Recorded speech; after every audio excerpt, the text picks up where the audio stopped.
Have you ever felt that sleepy slump in the middle of the afternoon? That moment when your eyelids get heavy and all you want is a quick nap?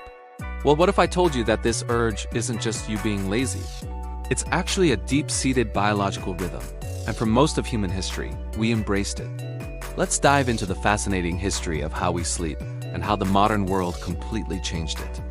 Picture this. It's the Middle Ages. You go to bed not long after the sun sets. Maybe around 8 or 9 p.m. You sleep for a few hours, then wake up around midnight. But you don't panic. This is normal. This first sleep is over, and now you have a quiet hour or two. What do?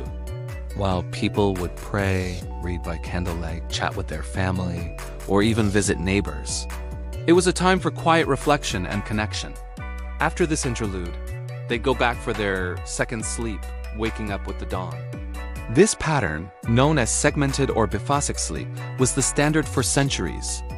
We see references to it everywhere, from ancient Greek texts to literature by authors like Chaucer and Dickens. It wasn't until the late 17th century, with the rise of street lighting in cities like Paris and London, that things began to change. Suddenly, the night wasn't so dark and scary. It became a time for socializing, for work, for activity.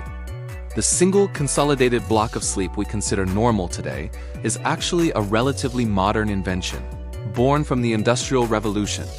Think about it. Before electricity, our lives were dictated by the sun. Once darkness fell, there wasn't much to do besides wind down and go to bed.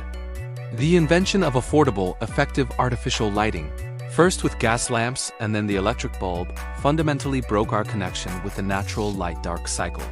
It allowed us to conquer the night. Then came the Industrial Revolution, which put the final nail in the coffin of segmented sleep. Factories needed workers to operate on rigid schedules, often for long, continuous hours.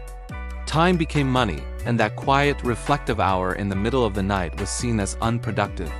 Society began to prize a single, uninterrupted block of sleep, pushing the idea that this was the correct and most efficient way to rest.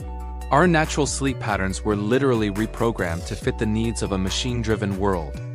But one glorious tradition held on strong in many parts of the world, the siesta.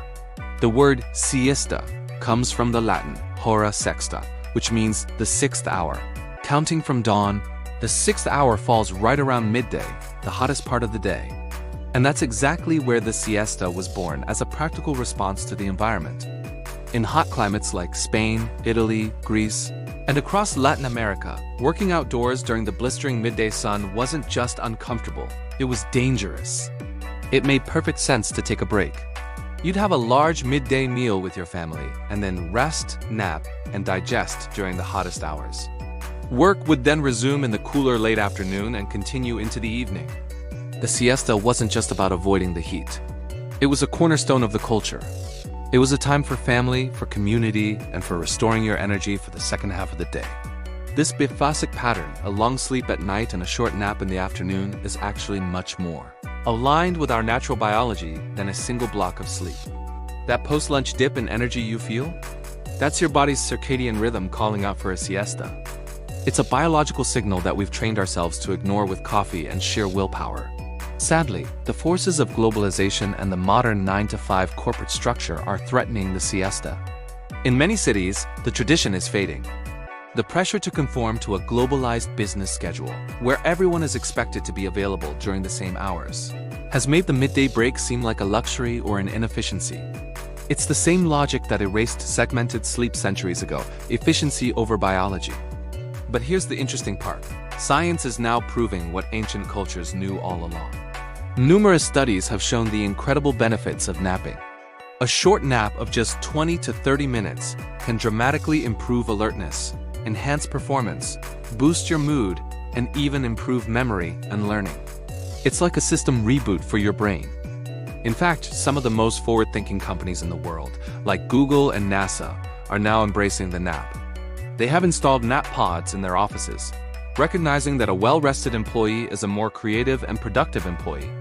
NASA ACE research on pilots found that a 26-minute nap improved performance by 34% and alertness by 54%. It's a powerful validation that our ancestors were onto something. So, from the two-part sleep of medieval peasants to the sun-drenched siestas of the Mediterranean, Our history is filled with different ways of resting.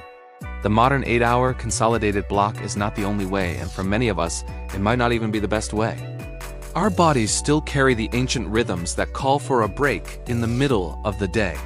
The next time you feel that afternoon slump, don't just reach for another cup of coffee. Remember the long and rich history of the nap. You're not being lazy.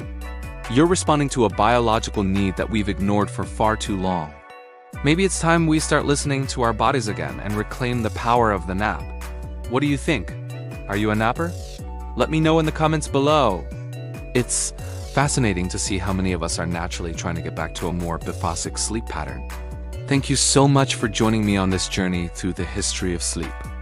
If you found this interesting, please give this video a thumbs up and consider subscribing for more deep dives into the hidden histories that shape our lives. Stay curious and maybe go take a nap.